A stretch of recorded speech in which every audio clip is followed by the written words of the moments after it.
Ladies and gentlemen, a pope seems to have rattled Donald Trump. And it's happening repeatedly. While he welcomed the West Asia war ceasefire, everyone was quite stunned when spoke up against Donald Trump's civilization will be wiped out threat against Iran. Pope Leo spoke out and said the threat was unacceptable. He didn't stop at that. He went on to say, I would like to invite everyone to pray, but also seek ways to communicate, perhaps with congressmen, with authorities, saying that we don't want war, we want peace. Asking people to call, speak, write to the leaders, unprecedented in American history. A pope giving a call to people to engage with their political representatives.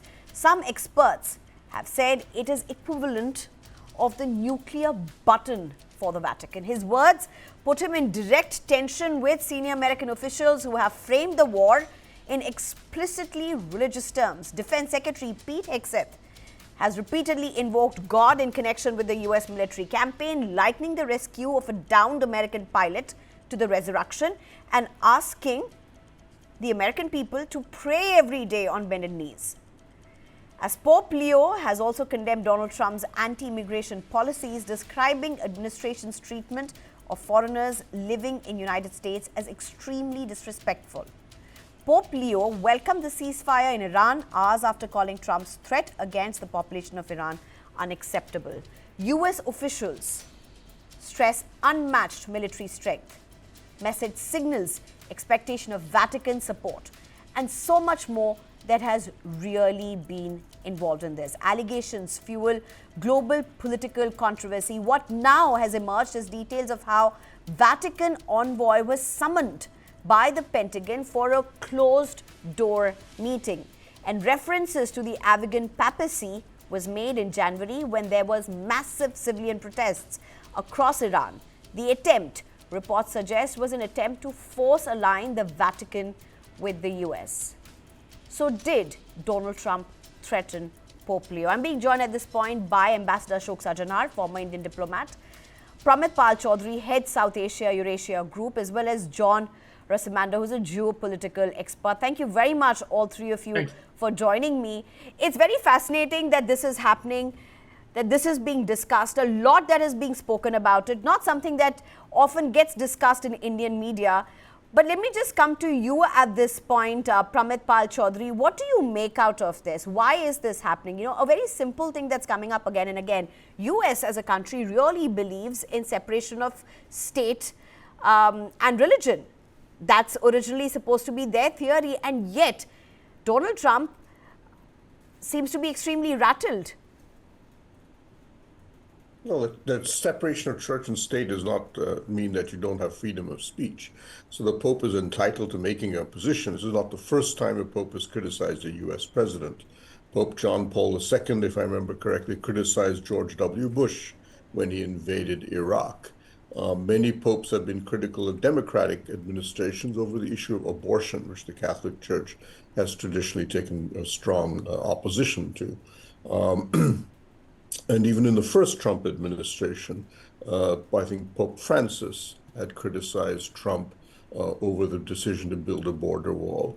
But immigration has proved to be a particularly strong issue between the Trump administration and the Catholic Church, or against at least with the Pope. And Trump is unusual for a U.S. president in that he has taken it very personally. Most U.S. presidents simply ignore what the Pope says or make a mild statement saying he's entitled to his point of view, but this is what the American government or the president will do regardless. Trump seems to be, as he often does, takes this very personally and has attacked, his administration has attacked not only the Pope, but as you've mentioned, he's also called in and had briefings, or it seems at times very angry exchanges with Catholic Church officials. That is what is unusual for Trump, but it also reflects his highly, should we say, personalized version of executive power. Ambassador Sajanar, how would you look at what's unfolded in United States right now? there are reports emerging of the Vatican envoy having been summoned to the Pentagon. There are reports of how there have been attempts at wanting Vatican or the church to align with the US line of aggression, as it were. How do you really look at this? What does this really mean within the contours of what's happening in the United States, and how should the world be looking at this? Because a lot of people are talking about this even far away from the United States. Yes, thank you very much, Sneha. And you're very right. I think this issue seems to have really caught the imagination of people both in the United States and outside. And basically, I think what it really demonstrates is number one, that Mr. Trump and the Trump administration, who take all the leads from what Mr. Trump thinks and does.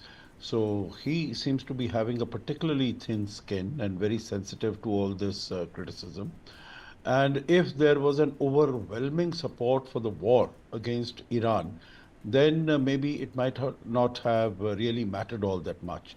But I think it's also indicative of the fact that the support for the war within the United States has also been coming down. It has also been waning very strongly.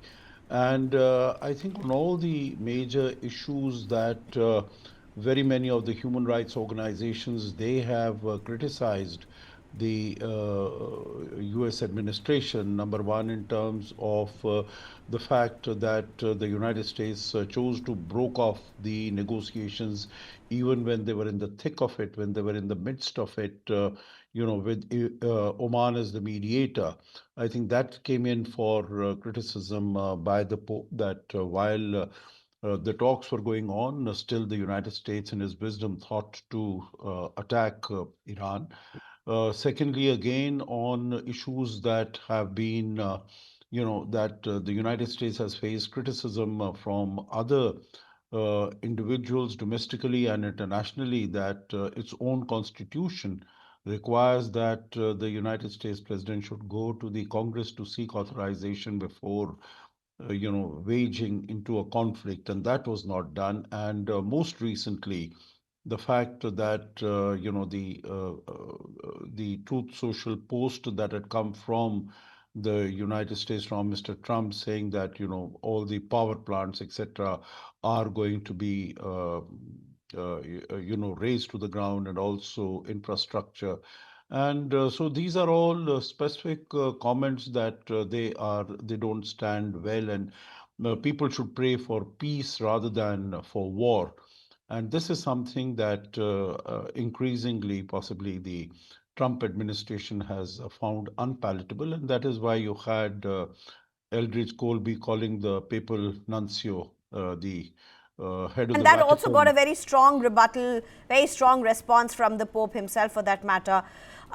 John Rosamando, if I can get to you at this point, does this also have very direct bearings or a connect with the voters of Donald Trump, the supporters of Donald Trump, and how he is viewed? Because often you have visuals, images of him coming out to the world, of how he's being prayed for, how Christian leaders have come and prayed over him at his office, and of him being part of several celebrations, as it were.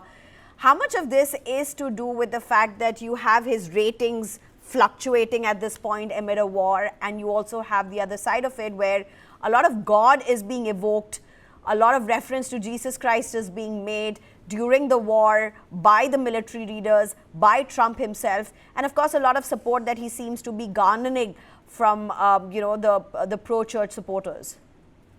Well, I'll just say that we have a long tradition of Christian invocation in the United States. I mean, back in D-Day, General Eisenhower called it a great crusade. So there's nothing new to this. I mean, I think that if you look when it comes to the Roman Catholic Church, that has tended to be a lot more, from an American perspective, liberal and pacifist since Vatican II. I don't see any discontinuity between what Pope Leo would say and maybe John Paul II said about the first Gulf War. So I wouldn't read too much into it. But let me just, since you're saying you don't see much of it, I just want to ask, because I have been reading about how people are saying the call for a political engagement by Pope Leo for asking people to reach out, call their leaders, connect to them, speak to them, message them, talk to them about not wanting the war. That political engagement, the call for political engagement, many have said is unprecedented. Would you see that like that?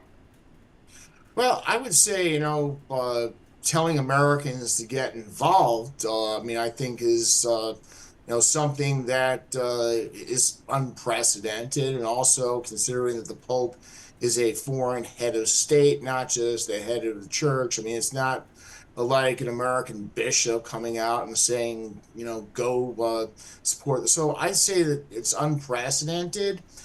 However, I wouldn't read too much into what the Pope's saying. He's just saying what the Roman Catholic Church has been saying about war for decades. Pramit Pal Chaudhary, would you agree? Because this was very interesting. There was this expert that I was reading about, and this gentleman said, Pope going ahead and asking people to politically engage with the congressmen, with their political leaders, was like the Vatican pressing something equivalent to the nuclear button. How would you look at that? You'll have to unmute yourself, sir. Well, somehow the Vatican and nuclear weapons don't quite go together. But I would argue But that our politics, across the world is seeing a lot of things that don't go together. But Pramit Pal Chaudhary, go ahead. But, it's important to realize that the influence of the church on voter sentiment is reasonably weak, especially in the United States. Okay. For example, the Vatican has been a very strong, as I've mentioned in the past, a vocal opponent of abortion. That has had no impact whatsoever on American policy on abortion, and especially in the past 20, 30 years. Only now as we started to see, but only that's partly because other churches have also joined that movement. Right. But a lot of Catholics have basically ignored the Catholic Church's position, both on abortion and even earlier contraception.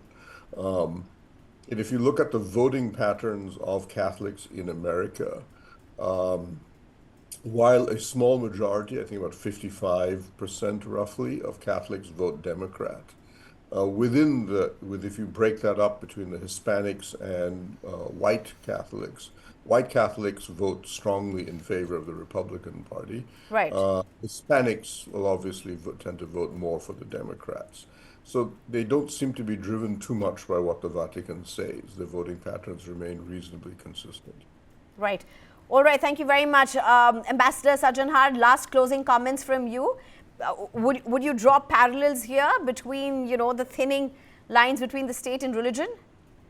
No, absolutely. I think there is this desire and interest as far as the US administration is concerned that somehow the Catholic Church should declare this as some sort of a holy war or something. That is what they have been saying.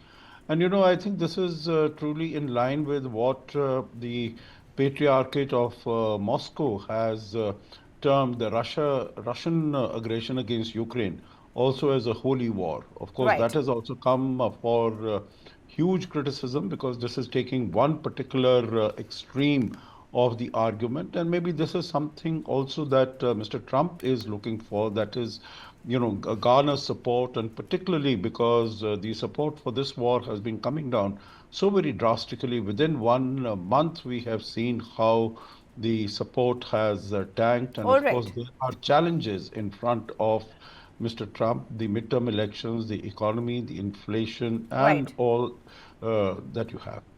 Right. Sneha. Thank you very much, gentlemen, for joining me. Ambassador Ashok Sajjanhar, Pramit Pal Chaudhary, as well as John Rosamando. Thank you so much for your time.